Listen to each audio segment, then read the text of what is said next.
Herkese selamlar. Merhaba arkadaşlar. Yeni bir video ile gene karşınızdayım. Bu videomuz bir WordPress eklentisi üzerine olacak. Nedir bu eklenti? Daha önce bir takipçi arkadaşımız sormuştu. Bir giriş formu, üyelik eklentisi var mıdır diye bir çalışmanız var mı diye sormuştu. Aslında bununla ilgili bir videolarım var. Yani birden fazla videom var hatta. Bir tane üyelik sistemiyle ilgili bir videom var. Artı abonelik sistemiyle ilgili bir videom var. Bunları kanalda bulabilirsiniz arkadaşlar. YouTube kanalımda bulabilirsiniz. Oradan seyredebilirsiniz. Detaylı hatta yani abonelik videosu, ücretli abonelik, ücretsiz abonelik, işte böyle geniş kapsamlı bir üyelik sistemi vardı. Sosyal böyle bir site oluşturma videom var hatta. Bugün biraz daha basit ama daha böyle nasıl diyeyim, profil detayları önüne çıkaran bir eklenti. Gene böyle giriş ve kayıt işte eklentisi olacak. Normal şartlarda biliyorsunuz WordPress'in giriş eklentisi, yani giriş bölümü sayfası falan biraz sıkıntılı, yani böyle çok güzel bir şey değil, ama bunu tabii siz eklentilerle özelleştirebiliyorsunuz. Bugün de işte bir tane eklenti üzerinde çalıştım. Bence bulunması gereken, artı yani sayfalarınızda eğer üyelik sisteminiz varsa, böyle üye yapıyorsunuz, abone yapıyorsanız sayfanıza, bu üyelik sistemini kullanabilirsiniz tabii ki. Yani isterseniz tabii ki kullanırsınız, kullanmazsınız ayrı bir şey de. Bir bakın, inceleyin. Ben inceledim, baktım, bilgisayarımda da kurdum, denedim. Detaylı şöyle diyeyim, YouTube'da detaylı evet yabancı kaynaklardan var ama Türkçe kaynak bulamadım ve çok sınırlı. Yalnızca işte kurulumunu gösterip formlarına girdim. Orada mesela destek formlarında bir şeyleri okudum falan. Maplar oluşturabildim. Hatta onları da göstereceğim şimdi. Değişik şeyler, böyle profilde olmasını istediğiniz bilgileri falan sorabilirsiniz, doldurabilirler. Güzel, yani kullanılabilir bir eklenti aslında. Ücretsiz, tamamen gene ücretsiz. Ücretli eklentilerle çalışamıyoruz biliyorsunuz. Ücretsiz ne yapabiliriz onun derdindeyiz gene. Bunun için bir çalışma yaptım ama şunu da söylemek istiyorum hemen.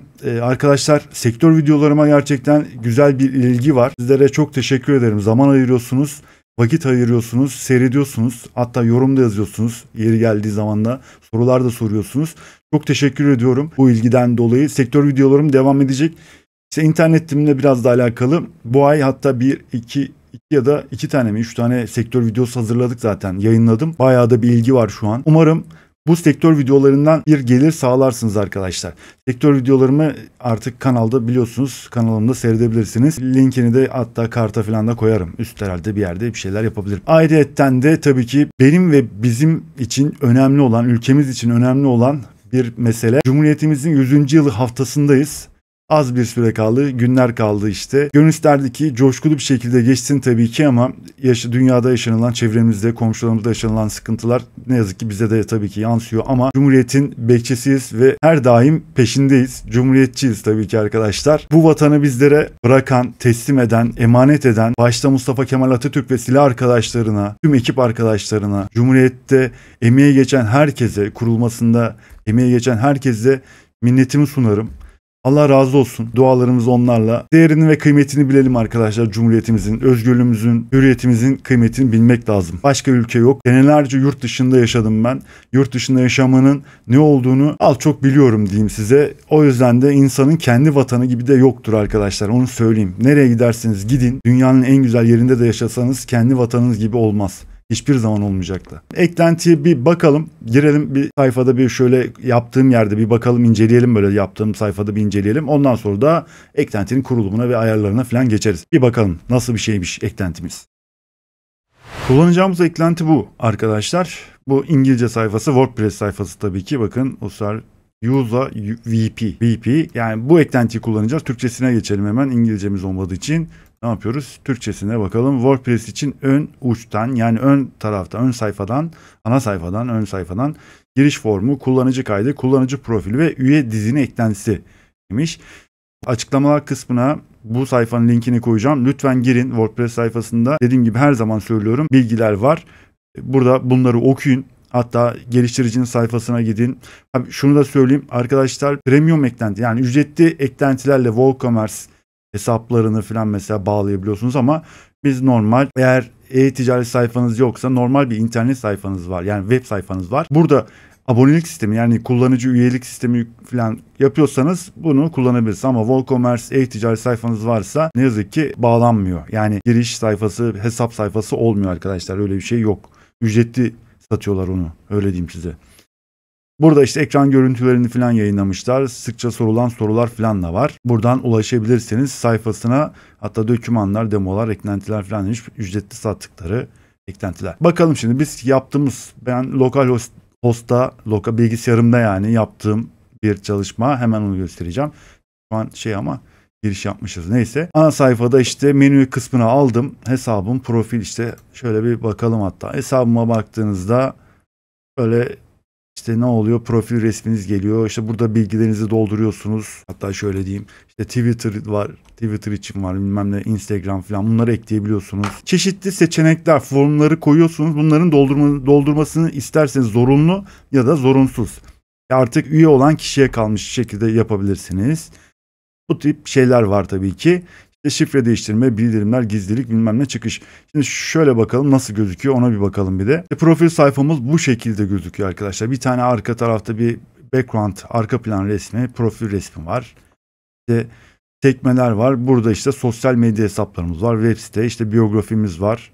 Bunları yani biraz detaylı bir profil bilgisi oluşturuyorsunuz en azından.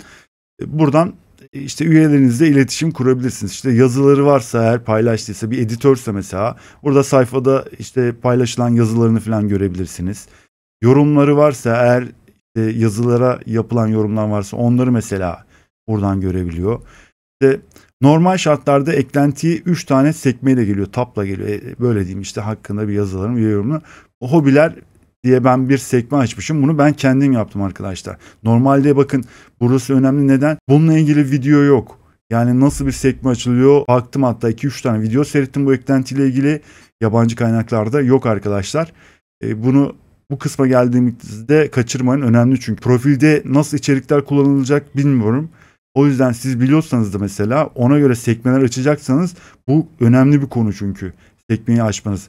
Dediğim gibi geliştiricinin sayfasında destek kısmına girdim. Oradaki formda buldum ben. İşte nasıl açılacağını anlatıyor falan. Ona göre yaptım arkadaşlar işte. Hobiler diye açtım. Altında mesela bunları doldurdum, ettim. Bu şekilde bir profil eklentisi aslında. Şimdi tabii biz giriş yaptığımız için yalnızca hesabın işte şifre değiştir var. Çıkış yap var. Bir de mesela şu vardı. İşte şifrede normal böyle diyor. Üyeler diye bir sekme geliyor gene eklentiyle. Burada sayfanızda üye olanları isterseniz sıralayıp gösterebilirsiniz. O size kalmış. İsterseniz de göstermezsiniz. Tabii o size kalmış bir şey. Yani üyelerin gözükmesini istiyorsanız ya da gözükmesini istemiyorsanız bu şekilde bunu da gösterebiliyorsunuz yani üyeleri. Şimdi şöyle bir bakalım. Bu normalde giriş yapmadığımız gizli bir sekmede açtım ben sayfayı tabii ki. Bakın şimdi bu şekilde üyeleri gene görebiliyorsunuz tabii ki. Üyeler sekmesine bastığınızda üyeleri görebiliyorsunuz. Giriş sekmesine bastığınızda bakın böyle pop-up şeklinde, Lightbox diyorlar buna işte. Bu şekilde bir form, giriş formu. Eğer zaten siteye üyeyseniz giriş formu açılıyor. Siteye daha yeni üyelik yapacaksanız hesap oluştura bastığınızda bakın bunları özelleştirebiliyorsunuz. Adını, soyadı, işte e-posta, kullanıcı adı, şifre onayları falan. Bu şekilde bir Lightbox çıkıyor tabii ki. Daha sonra işte parolanızı mı unuttunuz? Bu şekilde gene Lightbox üzerinden yani pop-up şekilde açılıyor. Güzel. Pop-up değil aslında, Lightbox bu. Pop-up değil. Böyle bir eklenti, giriş formu, kayıt ol, şifrenizi mi unuttunuz diye. Bunu da gösterdik. Şimdi normalde bizim WordPress'te hani giriş formumuz nasıl arkadaşlar? Onu da göstereyim. İşte az önce zaten açılmıştı ama onu da gösterdim aslında. Oradan bir giriş yapalım diye sayfa. Bu şekilde WordPress'in normal standart giriş sayfasına yönlendiriliyorsunuz. Yani böyle bir WordPress, işte buraya kullanıcı adı falan, işte haber sitesine yönelik paralı kayıt oluyor da. Yani bu şekilde basit, sıradan, ama iş görmüyor mu? Görüyor tabii ki yani. Sonuçta ama eklentilerle bunları özelleştiriyoruz. Ben de özelleştirdim. Bu kadar, yani eklentiyle başka söyleyecek bir şey yok arkadaşlar. Ne diyeyim? Şöyle diyelim hatta. Kullanıcının ofisiyel sayfasına girebilirsiniz arkadaşlar. Dokümanlara, belgelere bu şekilde bakın buradan ulaşabilirsiniz. İşte demosu varmış. Eklentileri, ücretli eklentileri tabii bunlar. Bunlar da böyle işte. Bu da normal sayfası, ofisiyel sayfası arkadaşlar. Ne yapalım? Uyarımızı yapalım. Ondan sonra da sayfamıza geçelim. Sayfamız hangi sayfada? Haber sitesinde. Bununla ilgili video var. Onu da karta koyarım arkadaşlar. Seyredersiniz. Haber sitesi ilginizi çekiyorsa işte. Haber sitemizde yapacağız. Bir üyelik sistemini yapacağız buraya. Burada deneyeceğiz. Ne yapalım? Uyarımızı yapalım ve artık işlemlere geçelim.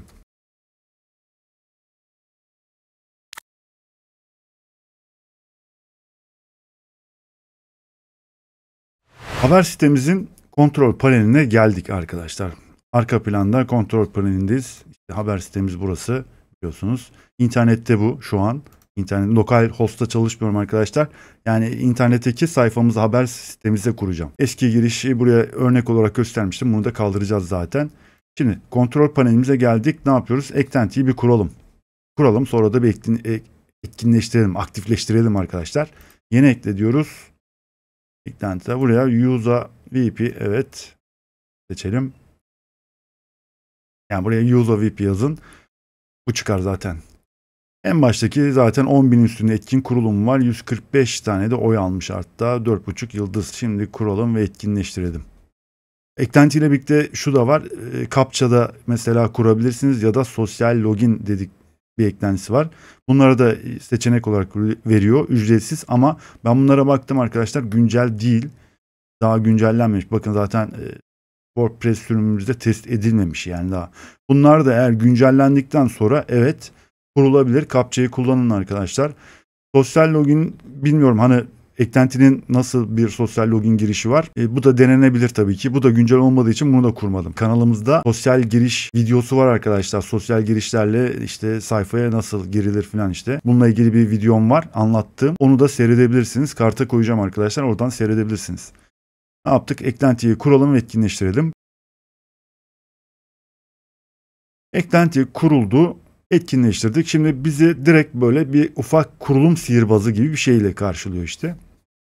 İsterseniz bunu geçebilirsiniz ya da kontrol panelinden direkt kurabilirsiniz. Yani ayarlarını yapabilirsiniz. Ama böyle bir gidelim bakalım işte. Burada soruyor zaten. Abi, eklentinin dil dosyası var arkadaşlar. Türkçe dil dosyasını yaptım. Türkçeleştirdim. Büyük bir kısmı Türkçeleşti ama birkaç yerde gene böyle ne yazık ki Türkçeleşmiyor. O yetkiyi vermemiş bize. Olsun, sağlık olsun. Onları da artık Translate'de çevirip bakacağız ne olduğunu, ne ettiğini. Devam edelim bakalım ne diyor bize. Şimdi burada neyi kullanacağız arkadaşlar burada? Bu üçünü de işte giriş sayfası ve kayıt olu, profil kısmını kullanacağız. Artı members, yani üyelik direktörü, üyelik artık yönetici şeylerini mi? Ne demek oluyor bu? Dur bakayım. Üye dizini işte. Evet, listesini, üyeler demiştim ya, onu da kullanacağız diye, onu da kursun. Çünkü bu kurulum yaptığı zaman biz arkadaşlar bunlarla ilgili sayfalar oluşturacak bize. İşte giriş ve kayıt, işte kayıt ol, şifreni unuttum. Bunların hepsinin sayfaları gelecek bize. Artı kısa kodlarıyla birlikte zaten hazır olacak. Onları Türkçeleştireceğiz ve linklerini düzelteceğiz. O kadar.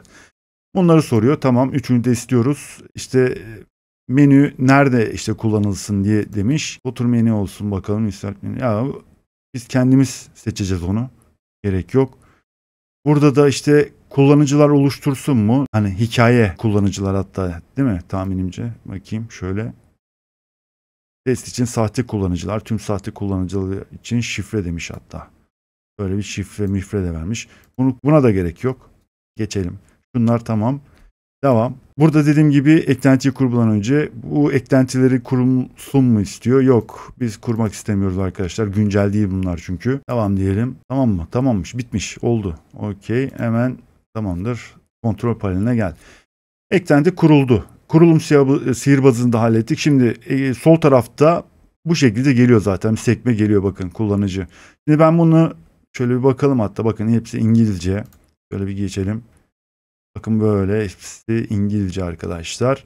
Sayfalar kısmına da bir bakalım. Sayfalarda da işte dediğim gibi bakın hesap, işte şifre değiştirme, şifreni mi unuttun, giriş, profil, bilmem ne falan. Bunların hepsi tabii ki Türkçeleştirmemiz lazım. Bakın zaten burada da yan taraflarından anlarsınız zaten. Bu sayfaları hangi eklenti kullandığını gösteriyor zaten.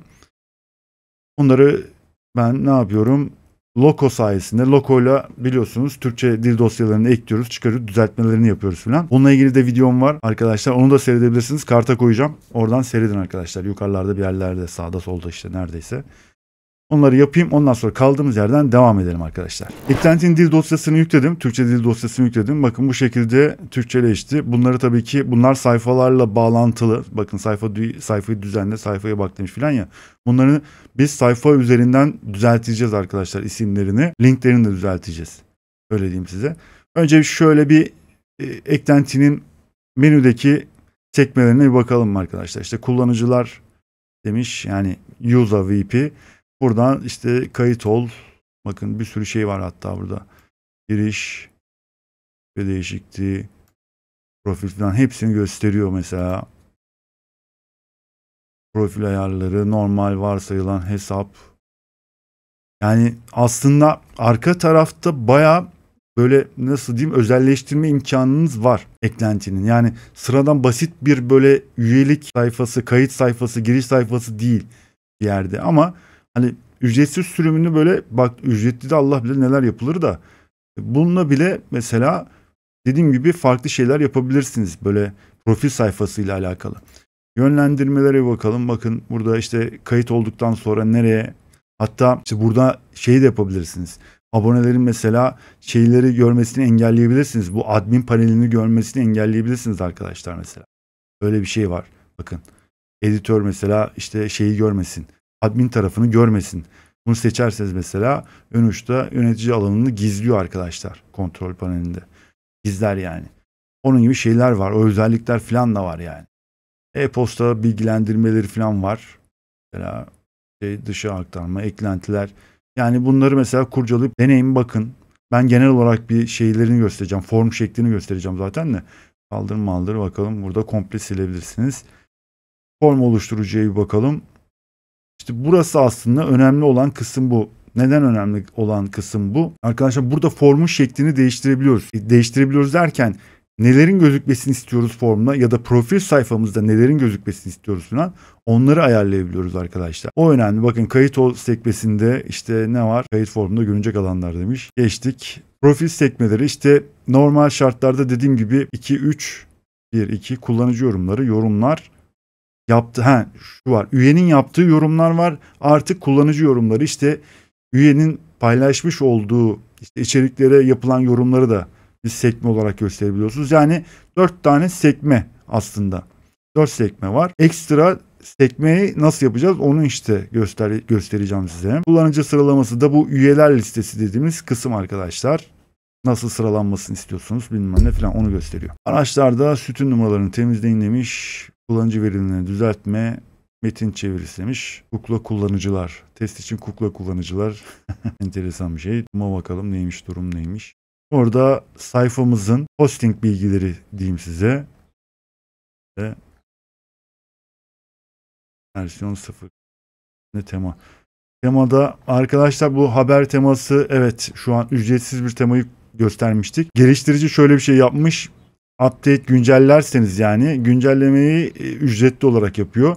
O yüzden de alternatif bir haber sitesi bakacağım ben gene. Bununla ilgili bir çalışma yaparız gene. Bazen böyle oluyor arkadaşlar. Yani ilk başta tabii ki ücretsiz işte hani insanlara gösterip ondan sonra da paraya çevirmek çok da etik bir şey değil. Bana sorarsanız. En azından gene devam edin. Yani geliştirici için söylüyorum. Devam edin ama bazı kısmı gene ilk versiyonda bazı kısımlar zaten kısıtlıydı. Sonra komple paraya çevirmeniz çok mantıklı değil, etik de değil. O yüzden de başka alternatif bir şeye bakacağız. Uzantılara bir bakalım. Uzantılarda işte bu ücretle satılan eklentileri arkadaşlar. Sekmedeki menüler bunlar. Ondan sonra ne yapalım şimdi? Sayfalarımızı bir düzeltelim. Sayfalar kısmında bunları ben bir düzelteyim. Türkçeleştireyim arkadaşlar. Linklerini de düzelteyim. Nasıl yapılacağını daha önceki videolarımda da gösterdim. Arkadaşlar bir önceki videomda vardı hatta değil mi? Evet olabilir. Güzellik temasını yaptığımızda vardı herhalde. Randevu eklentisiyle ilgili. Orada mesela nasıl yapıldığını da göster. Yani çok basit aslında işte hani hesabım olarak değiştirip ama linkini de değiştirmeniz lazım. Yoksa o link gene İngilizce şeklinde devam eder. O yüzden onları yapmanız lazım. Ben bunları düzeltiyorum. Türkçeleştiriyorum arkadaşlar. Linklerini düzeltiyorum. Ondan sonra gene devam edelim. Çünkü bunlar uzun süreçler arkadaşlar. Değerli vaktinizi almak istemiyorum. O yüzden ben yapacağım. Bitirdikten sonra gene kaldığımız yerden devam edeceğiz arkadaşlar. Hadi bakalım. Sayfalarımızı Türkçeleştirdim arkadaşlar. Linklerini düzelttim. Bakın gördüğünüz gibi işte giriş, hesap falan, kayıt ol. Bunların hepsini Türkçeleştirdik. Şimdi bu sayfalar Türkçeleşti. Ne yapacağız arkadaşlar? Bunu nasıl sayfamıza göstereceğiz? Yani giriş kısmını az önce videonun başına gösterdiğim gibi Lightbox şeklinde yani pop-up gibi böyle nasıl gösterebiliriz? Şimdi menüler kısmına, görünüme geldik. Görünümde menüler kısmına geliyoruz. Burada eklentiyi zaten bakın uç noktaları var. Bunları işte göstereceğiz. Nerede göstereceğiz? Ana menüde gösterelim. Yani şu kısımda gösterelim arkadaşlar. Şu hatta VPA girişi kaldıralım. Eski WordPress giriş diyelim. Onu kaldırdık. Şimdi burada gösterelim. Hepsini göstereceğim ben şimdi. Üyeler, ortak bağlanan herkes tarafından görülebilir demiş bilmem ne. Tümünü seç demiş. Menüye ekle diyelim. Şimdi hepsi geldi. Bunları şimdi bir gruplayalım arkadaşlar. Girişte ne lazım bize? Kayıt ol ya da şifreni mi unuttun? Evet. Profilde de hesap. Tamam, şöyle bir deneyelim bakalım. Menüyü kaydedelim. Sayfamıza bir bakalım şimdi. Üyeler, profil, hesap, şifre değişmiş. Tamam. Şimdi bunları bir hallettik. Bunlar geldi. Eklentiye bir gelelim. Eklentide tabii ki kullanılıyor ya sayfayı arkadaşlar. Bunları şimdi bakın. Bunlar hep değişti böyle. Bunları bir ilk önce kaydedelim. Böyle bir kaydet diyelim. Kullanıcı profil sayfası, profil kaydolma, kayıt ol bilmem ne falan işte. Bunları bir kaydettikten sonra tekrar sayfaya bir gidelim. Hatta bir cache varsa cache'i de temizleyelim biz. Tümünü temizle diyelim. Şimdi bir bakalım. Profil diyelim. Profil tabii herhangi bir şey yok şu an. Bakın içerik çok, lütfen sekmeliklerine emin olun bilmem ne falan diyor. Bunların ayarlamalarını falan yapacağız zaten. Hesabı bakalım. Aynen buraya işte bunları dolduracağız. Ondan sonra değiştir, çıkış yap bilmem ne demiş. Değiştir bakalım. Şifre tamam, bunlar çalışıyor. Bir de şeyde bakalım mı arkadaşlar? Gizli bir sekme açalım. Gizli pencerede açalım. Sitelerimiz. Haber. Bakın bir sürü sektör sitelerimiz var arkadaşlar. Otokira, emlak, ondan sonra e-ticaret sayfası, diş kliniği, kurs. Bayağı yapmışız ya. Bayağı sektör videosu yapmışız aslında. Bunların hepsi bir gelirdir arkadaşlar. Bakın eğer yapabilirseniz, kullanabilirseniz gelir sağlayabilirsiniz. Evet. Bir gizli sekmede açalım bakalım. Giriş yapmadığımız için yani şu an gizli pencere. Bakın giriş kısmı var. Girişte kullanıcı adı bilmem ne. Aynı bu şekilde. Bakın geldi. Aslında buralarda herhangi bir hiçbir şey değiştirmenize gerek kalmıyor. Parolayı mı unuttunuz? Bilmem ne. En sonunda da şey yaparız zaten. Bir böyle bir üyelik yaparız. Açarız. Ne oluyor diye. Onlar tamamdır.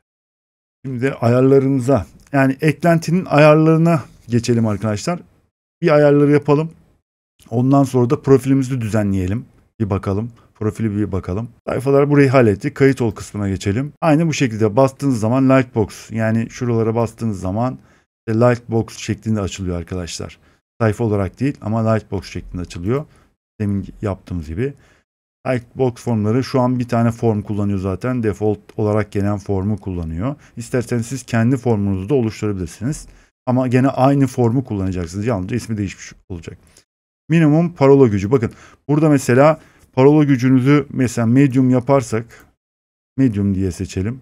Ya da seçmeyelim başta. Gelişmiş göster diyelim şimdi.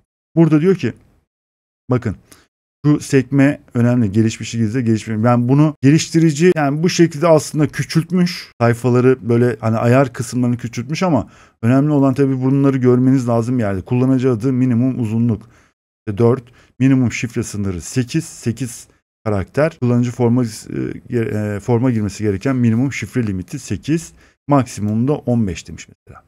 Lütfen geçerli ve güçlü bir şifre girin.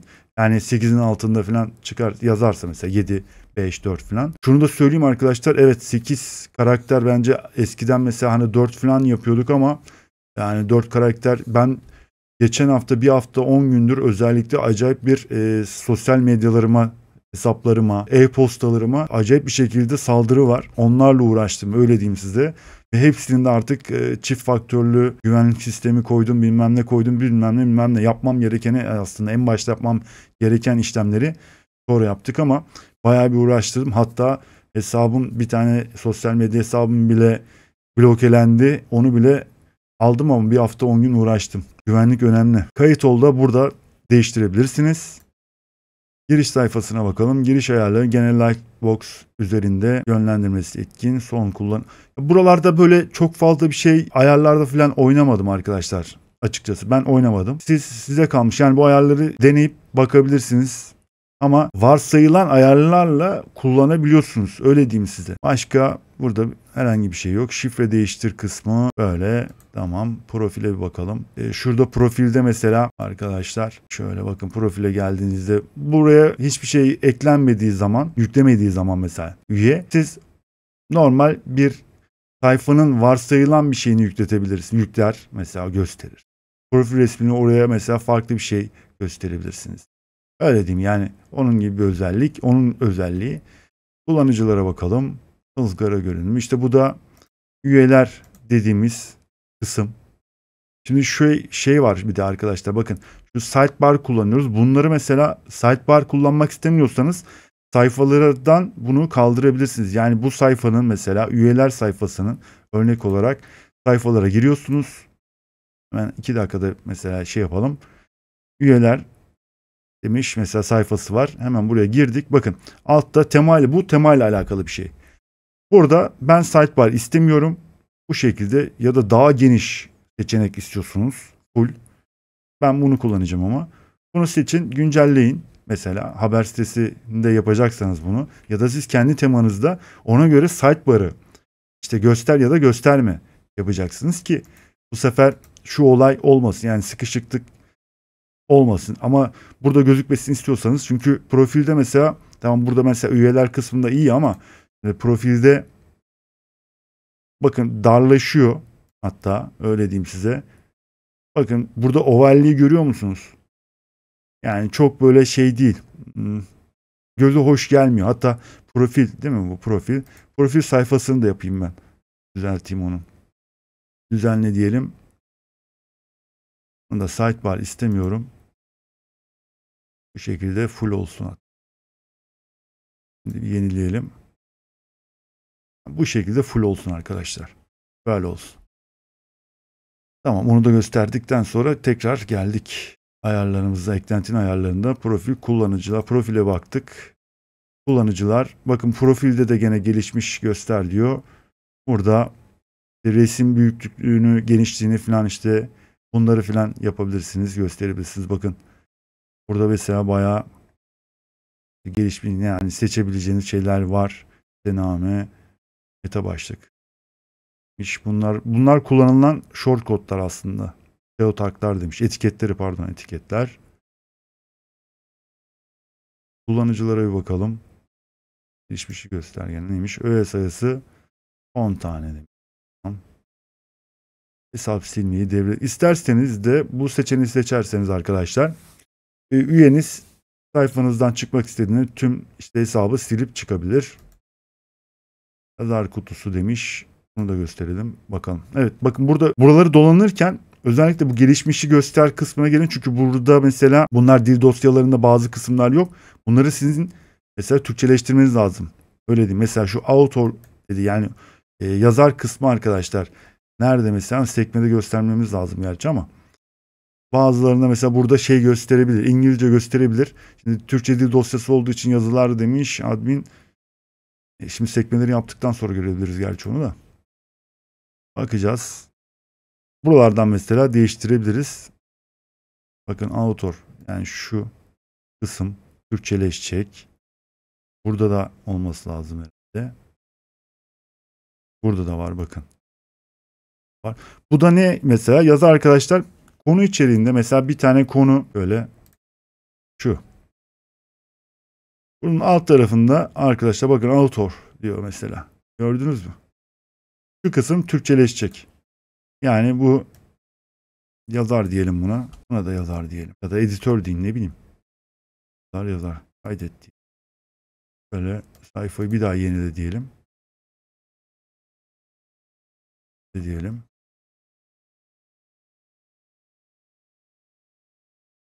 Bu şekilde Türkçeleştirmiş olduk. Geliştiriciye bir gidelim. Geliştirici ayarları geçersiz kılmayı devre dışı bırak. Hata ekle. Varsayım. Tamam, böyle kalsın. Yani az önce de söylediğim gibi ayarlarda çok böyle fazla böyle hani şurayı değiştireceğim, şunu ekleyeceğim falan gerek kalmıyor. Yalnızca form ayarlarında, formda bir şeyler yapacağız arkadaşlar. Yönlendirmelere bakalım. Oradan dediğim gibi isterseniz işte giriş yaptıktan sonra yönlendirme sayfalarınızı ayarlayabilirsiniz. Buradan nereye gitmesini istiyorsanız onları seçebiliyorsunuz. E-postalar var. E-posta geçen videomuzda hatırlıyorsunuz değil mi? Fluent SMTP yoktu. E-posta olaylarında bayağı bir sıkıntı yaşamıştık. Ben şimdi bunda yani bizimkinde var değil mi? Tabii. Bu internette olduğu için var. Kurulu olduğu için. Oraya mesela sayfamızda hangi adresi kullanıyoruz biz? Ona da bir bakalım şöyle. Demo. Buyu kullanıyormuşuz. Hemen şunu alalım. E-posta adresimiz. Gönderen e-postanın giden nasıl gönderileceği demiş. Tamam. E-posta şablonu arkadaşlar. Şunu bir kaydedelim. Şimdi burada mesela karşı tarafa işte üyelik e-postaları gidecek ya. Bu şablonu arkadaşlar bakın. Böyle bir şablon. Bunun da özelleştirebiliyorsunuz. Mesela bir logo ekleyelim. Logo bulabilirsek. Evet bulduk. Bunu ekleyelim mesela. Resmi kullan dedik. Burada da alt bilgi metni demiş. Yani şu kısım. Bunu da mesela gelişmiş göster dediğinizde bakın. Temel renk, arka plan, şu gövde metin rengi, başlık arka plan rengi. Bunu mesela beyaz olsun. Tamam beyaz olsun. Bakalım. Bakalım. Şu şekilde bakın. Böyle. Buraya zaten işte şeyler gelecek. Arkadaşlar üyelikle ilgili işte ya da şifreyle ilgili falan yazılar falan gidecek üyeye. Eski hali böyleydi bakın böyleydi. Şimdi böyle oldu. Onu da göstermiş oldum. Buradan değiştiriyorsunuz yani. Başka onu kaydedelim. Kullanıcı e-postaları demiş. Kullanıcı e-postayı etkinleştirir. Ya burada da mesela e-postaları kaldırabilirsiniz ya da yani gitmesini istemediğiniz e-postaları buradan düzeltebilirsiniz mesela. Kaldırabilirsiniz. Yani buradan kaldırın e-posta gitmez. Öyle diyeyim. Yönetici e-postalarına bakalım.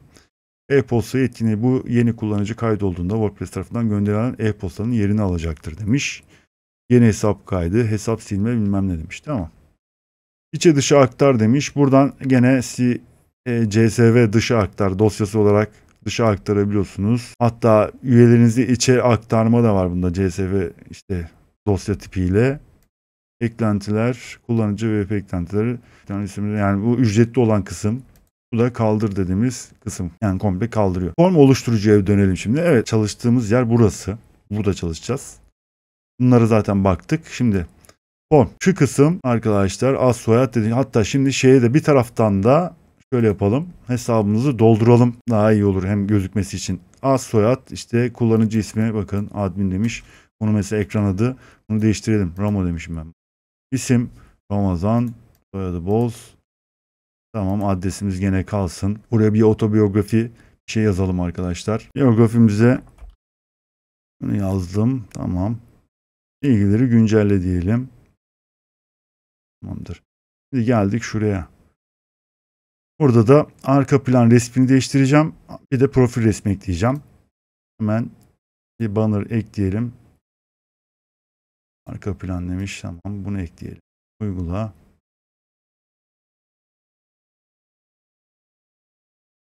Böyle bakın. Büyütün arkadaşlar. Ondan sonra neyi gözükmesini istiyorsanız bu şekilde gözüksün. Resmimizi de büyütleyelim.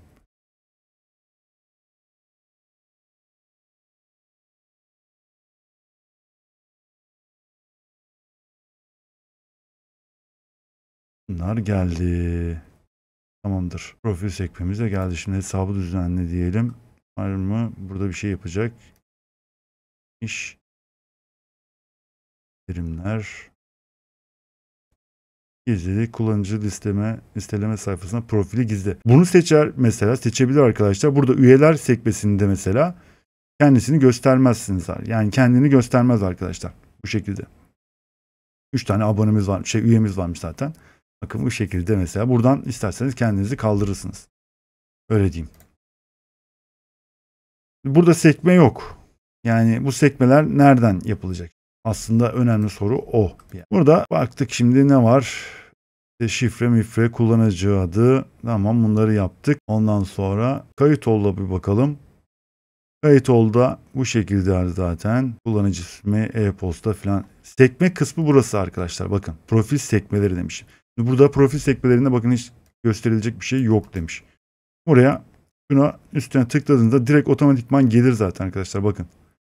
Daha fazla bilgi bilmem ne bırakın kullanıcı karar versin demiş bilmem ne. Kaydedelim bunu. Sekmeyi göstermemiz için sekmenin içinde bir şey göstermemiz lazım arkadaşlar. Neyi göstereceğiz? Şu bio kısmı dediği kısım arkadaşlar, bakın. Buraya daha fazla bilgi sekmesi. Bunu böyle kaydedin. Tekrar bir yenileyelim. Bakın, daha fazla bilgi kısmında bizim biyografi kısmını aldık. Buraya mesela dediğim gibi yani eklentiler yapabiliriz. Daha farklı şekiller yapabiliriz. Şimdi buralara birkaç tane daha sekme oluşturacağım. Yazılar sekmesini aldım. İşte yazdığım yazıların kısa yol gibi bir şey düşünün. Onun sekmesi olacak. Hemen bakalım yine yazılar diye. Bakın bir sekme daha geldi. Burada yayınlamış olduğum yani yazmış olduğum yazılar, yayınlar falan bu şekilde ulaşılabilir. Yani üyeleriniz yazı eğer paylaşıyorsa falan işte artık ne diyeyim sayfanıza göre burada mesela onun bir kısa yolu gibi bir şey olacak. Aa bak bu üye bunları işte neler paylaşmış acaba, yazıları ne? Takip edebilirler yani buradan yazılarını. Onu da yaptık. İşte yorumlar da gene aynı şekilde. Yorumlar. Tamam. Kullanıcı yorumları. Tamam, bu da aynı şey. Yorum varsa tabii ki gösterecek ama. Kullanıcı yorumları. Yani birisi yorum yapmış mesela. Öyle diyeyim. Bakın şey de geldi. Direkt yazar bilgisi olarak da geldi zaten. Yazar kutusu bu. Güzel gözüküyor bence. Yani temanızda uyumlu, ne güzel şekilde gözüküyor. Buradan da direkt hemen admin yazıyordu mesela orada. Artık Rama olarak gözüküyor. Mesela gelmedi. Ne geldi? Hey, kullanıcı yorumları geldi. Yorumlar gelmedi. Yaptığımız yorum yok yani. Yorum yapmamız lazım bir yerde de. Yaptığınız yorumlar. Bu şekilde sekmelerimizi oluşturduk aslında. 3 tane sekme oluşturduk. Aslında bir de yorum yaparsak 4. sekme olacak. Şimdi onun haricinde farklı ben bilgiler de eklemek istiyorum. Yani en azından burada sosyal medya hesaplarımı göstereceğim. Nasıl göstereceğim? Değil mi? O da var. Sosyal medya hesaplarımı nasıl göstereceğim arkadaşlar? Hemen geldik gene hesaba. Öyle önceden tanımlanmış alanlar demiş bilmem ne şudur budur. Bakın burada ne yazıyor? Web site mesela Facebook. Facebook sayfası aktif. Bunu seçerseniz mecbur Facebook ya Facebook hesabı yoksa eğer olmaz. Gerekli değil yani. Bunu bir kaydedelim. Facebook. Tamam. Bundan sonra Twitter'ı ekleyelim. Bunu da kaydetsin. Instagram olsun. Kaydet. LinkedIn. Kaydet. YouTube. Kaydet. Tamam. Varlık yeter. Şimdi sayfayı yenilediğinizde gene göstermeyecek aslında. Neden göstermeyecek? Bakın şimdi. Sosyal hesapla ilgili yok. Çünkü şimdi biz bunu yeni yaptık. Hesabımıza girip bunları doldurmamız lazım arkadaşlar. Öyle diyeyim size. Buraya Facebook adresi. Yani örnek olarak böyle ben hemen şöyle sallıyorum. Bunları doldurmazsanız gözükmez zaten arkadaşlar. Gösterilecek sayfa başına ürün sayısı. Bu neymiş? Ne ekledik ki biz, öyle bakayım. LinkedIn, YouTube. Allah. Neyse bir bakalım şimdi. Bakın. Sosyal medya hesapları da üyenin varsa sosyal medya hesaplarını bu şekilde gösterebilecek. Bu da güzel bir şey. Sosyal medya hesaplarına buradan da ulaşılabilir. Onu da gösterdik. Şimdi arkadaşlar önemli olan ne? Bize şimdi ayrıyetten bir sekme, yani mantığı göstermeye çalışıyorum arkadaşlar. Şimdi buraya ben mesela ne öğrenmek istiyorum? Diyelim ki ülke. Nereden işte yani ikametgah yerini öğrenmek istiyorum. Alacağız. Ülke dedik. Country. Tam bir ülke listesi gösterilecektir. Seçenek değerleri. Evet, hangi yer listesi? Bu alanın kayıt formunu ekleyin demiş. Tamam, ekleyelim. Gelişmişi göster. Var mı burada bir değişiklik? Yok. Tamam. Kaydet diyelim. Bir daha bir yenileyeceğiz şimdi. Bakın şimdi ülke dediğinde bakın bayrak şeklinde geliyor mesela. Burada Türkiye dediğimizde bilgileri güncelle dedim. Şimdi formumuza profilimize bir daha gidiyorum. Gene göstermedi. Neden? Nerede olacağını seçmedik çünkü. Nerede gösteririz dediğini. Daha fazla bilgi sekmesi dediğimizde bakın şimdi nerede gösterecek?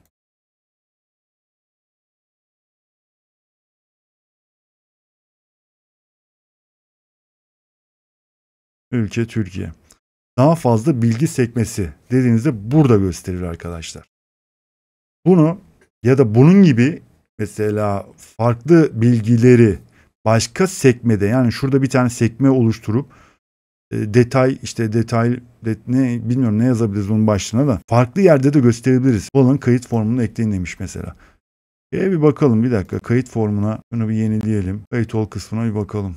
Kayıt formunda oluştu. Nerede? E-posta şifre onayı. Kayıt ol formunda göster dedik. O alanın kayıt formuna. Kayıt ol formuna bakalım. Ülke. Bakın ekle dediğimizde buraya geldi. Buraya seçtiğinizde ülke. Seçenek mevcut demiş değil demiş. Tamam. Şimdi bir daha bir bakalım.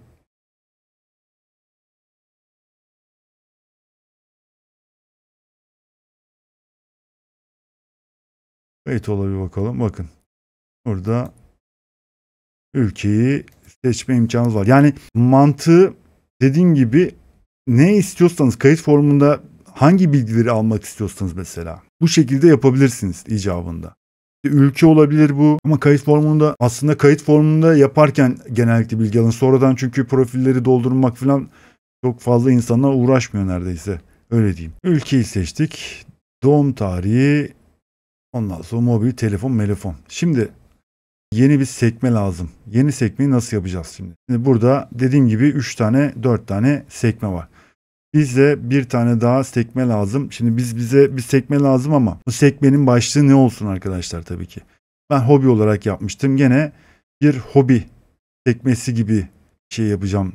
Metin alanı metini seçelim. Alan etiketi hobi. Hobilerim. Tamam. Geçtik. Aktif yapıyorum. Ondan sonra lokasyon şimdi kalsın. Gelişmişi göster demiş. Aktif, halka açık, varsayılan değer bilmem ne filan. Simge yükle. Simgeleri de arkadaşlar bakın. Bunu da videonun açıklama kısmına koyacağım linki. fontavasome.com. Yani kullandığımız ikonları, ücretsiz ikonları buradan da alabilirsiniz arkadaşlar. Buradan mesela nasıl alacaksınız onu da hemen şöyle bir tane ikon seçelim mesela. Bizim kullanacağımız bakın şu kısım. Şunu neyse kopyaladı mı? Tamam, kopyalamış. İleri simge yükle demiş. Şöyle yapalım. Burada değil, onu sonra yapacağız da. Öyle bir yaptım işte. Olan kayıt formuna geç tamam. Kaydet diyelim. Hobilerim diye bir tane şimdi bir alan oluşturdum. Bunu sekme olarak göstermek istiyorum arkadaşlar. Bunu arkadaşlar şöyle yapıyorum. Kısa koda tıklıyorsunuz, bakın özel alanlar dediği. Burada normalde shortcode, yani kısa kodlarla çalışıyorsunuz aslında. Oraya hobiler ya da atıyorum hobiler diye bir sekme oluşturmak istiyorum. Bunu da buraya, aslında ikonu buraya yapacaktık. Buraya bırakın kullanıcı karar versin. Bunu seçerseniz de kullanıcıya soruyorsunuz bu sefer. Yok. Sormayacağız. Direkt sekme olarak açılsın orası.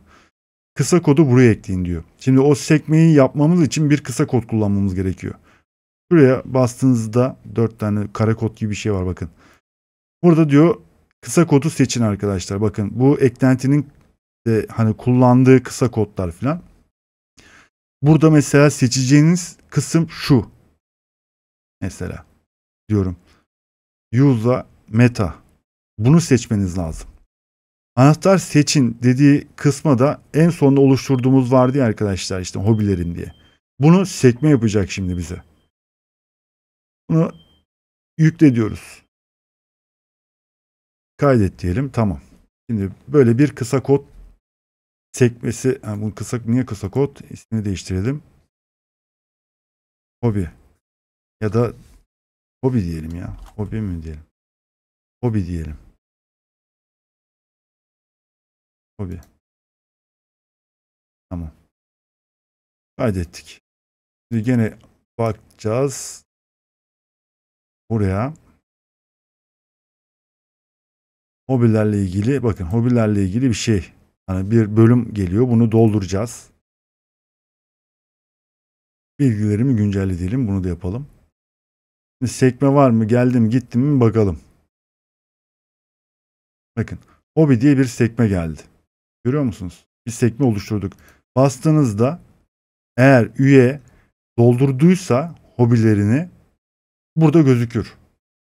Buraya mesela farklı şeyler de ekleyebiliriz. Mesela hobi, en sevdiği renk nedir? En sevdiği araba nedir? Modeli nedir? İşte tuttuğu takım, yaptığı spor. Bunları falan hepsini mesela altına ekletebiliriz. Onları nasıl yapacağız şimdi? O da basit. Geldik gene aynı mantık üzerinden gideceğiz arkadaşlar. Hesaba geldik. Hobilerim dedik. Mesela buraya gene farklı bir şey seçelim. Doğum tarihi seçelim mesela örnek olarak. Ondan sonra onay kutusu demiş ya da seçme. Şu seçmeyi bir alalım. Buna da seçenek değerleri. Bakın şimdi seçenek değerleri en sevdiğiniz renk mi diyelim. Sevdiğiniz renk. Sevdiğiniz renk dedim. Seçenek değerleri beyaz, siyah, gri. Kaydet diyelim. Aktif yapmadık. Evet kaydet. Doğum tarihi bunları aktif yaptık. Doğum tarihi aktif. Tamam. İki tane daha ekledik. Başka telefon ekleyelim. Telefon. Telefon dedik. Aktif yapalım bunu da. Bunu da kaydedelim. Şimdi bunlar geldi. Yaptık. Şimdi profil sekmesine geldik. Ben bunu hobi sekmesinin altında göstermek istiyorum. Eğer farklı sekme altlarında gösterirsem ona göre farklı bir işlem yapmam gerekecek. Ama ben hobilerin altında göstermek istiyorum mesela. Ya hobi olarak isme takılmayın arkadaşlar. O sekmenin ismi değişik olabilir. Başka bir şey olabilir yani yazabilirsiniz.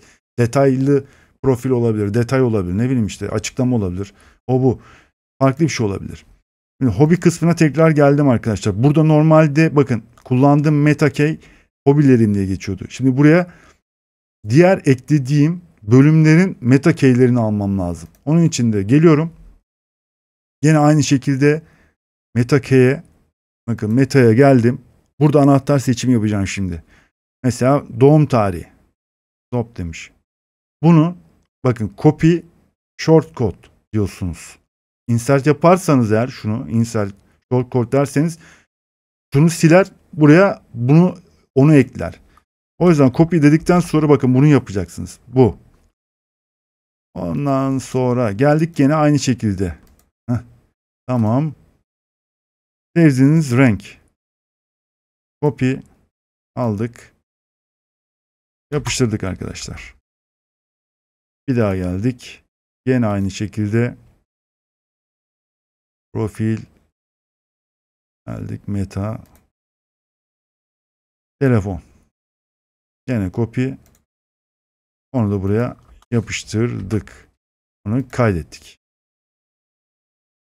Burada mesela şey de var bakın. Gizlilik diyor kimse diyor. Giriş yapanlar yalnızca görsün. Sadece yazar. Yani siz görebiliyorsunuz. Buradan o özelliği de seçebilirsiniz aslında. Yani yalnızca giriş yapanlar görsün. Başkaları görmesin. Üyeler görmesin. Yani hobi sekmesinin altını. Altındakileri mesela. Öyle diyeyim. Geldik gene şimdi profilimize bunları doldurmamız lazım tabii ki. Doğum tarihiniz buradan mesela salladım. Sevdiğiniz renk siyah. Telefon numarası da 558 558 58 58 dedik. Bilgilerimi güncelle. Tekrar geldik. Hobi kısmına. Hobilerim, doğum tarihi, sevdiğiniz renk siyah, telefonda bu. Bu şekilde. İsterseniz burada göstermek isterseniz mesela arkadaşlar doğum tarihini, mesela doğum tarihi değil de diyelim ki sevdiğiniz renk. Sevdiğiniz renki daha fazla bilgi, yani bu sekmenin altında göstermek istiyorum dersek eğer, burada bakın hangi yerlerde göstereceksiniz. Daha fazla bilgi sekmesini seçerseniz kaydet diyorum. Tekrar yenileyeceğim.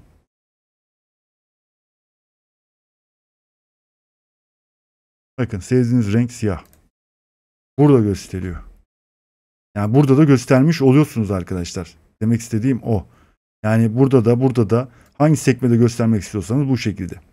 Umarım anlatabilmişimdir. Biraz karışık gibi geliyor ama hani birbirleriyle bağlantılı ve zincirleme, aslında zincir. Bir tarafı yaptıktan sonra o tarafa hani zincir yapıyorsunuz bir yerde. Bağlıyorsunuz birbirine. Bak kullandığımız arkadaşlar, bakın doğum tarihi hepsi, kullandıklarımız hepsi buraya geldi. Mevcut olanlar hep burada. Anlatmak istediğim arkadaşlar, dediğim gibi yeni sekmeyi bu şekilde yapabiliyoruz ya da istediğimiz sekmeleri, bölümleri bu şekilde ayarlayıp nerede gözükmesini istiyorsak ya da neyin olmasını istiyorsak, mesela ne soracaksak, nasıl bilgi almak istiyorsak falan, bunları seçip hangi sekmenin altında göstermek istiyorsak o şekilde gösterebiliriz. Onu göstermek istedim size. Yani kullanılır mı? Dediğim gibi kullanılır. Niye kullanılmasın arkadaşlar? Bakın yani buradan detaylı bilgiler alabilirsiniz. Biraz detaylı bir profil üyelik sistemi gibi bir şey oluyor bu da. Bence ne yapalım? Bir tane test yapalım. Test bir üye oluşturalım. Şimdi bir tane normal bir üyelik oluşturalım arkadaşlar. Bir kayıt olalım. Bakalım bize ekstradan bir şeyler soracak mı, edecek mi bakalım.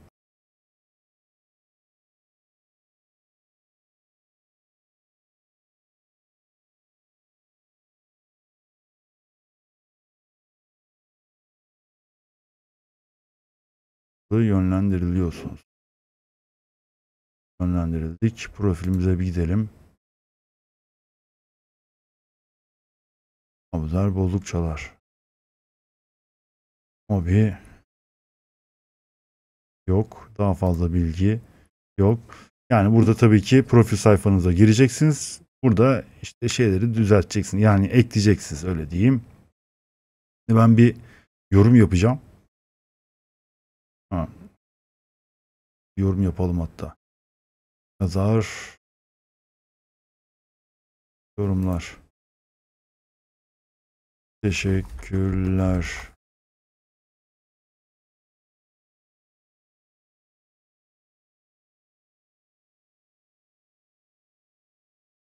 Kalsın, kapattık. Şimdi yorumlara bir bakalım. Kullanıcı yorumları. Tabii burada başlangıçta yorumlar onaylamamız gerekecek mi? Evet, yorumları onaylamamız gerekecek. Onayla. Bunu bir daha bir yenileyelim. Filenin Sultanları grubun son maçı Almanya'da. Teşekkürler. Abuzer Bollukçalar. Bir şekilde. Evet, eklentinin bir şeyi var. Türkçe dil dosyasında arkadaşlar bunu bulamadım. Yani Türkçeleşmedi. Yani Türkçeleştirilecek. Bu temayla da alakalı olabilir aslında. Tam onu çözemedim ama büyük bir ihtimalle eklentiyle alakalı bir şey bu çünkü. Eklentiyle düzeltilecek bir kısım ama bu Türkçe dil dosyasında yok bu. Ne yazık ki. Evet, burada da mesela giriş bilgilerimiz falan gelmiş. Hatta e-postamıza gelmiş. Onun da e-postası geldi. Geldi mesela. Bu şekilde kullanıcı yorumlarında gördük. Şimdi bizim diğer sayfaya bir bakalım. Tamam, yazarınki geldi. Yorumlar. Yaptığımız yorumlar arkadaşlar, bakın. Yorumlar. Yaptığımız yorumlarda burada sekmenin altında gözüküyor. Bu şekilde.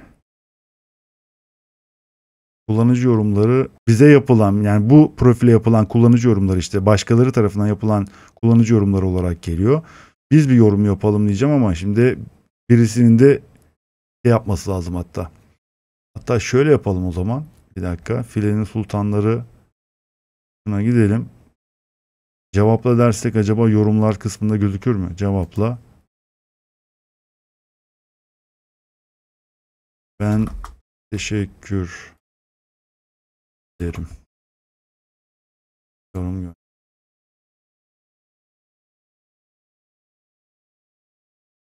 gönderdik. Şeye bir bakalım şimdi.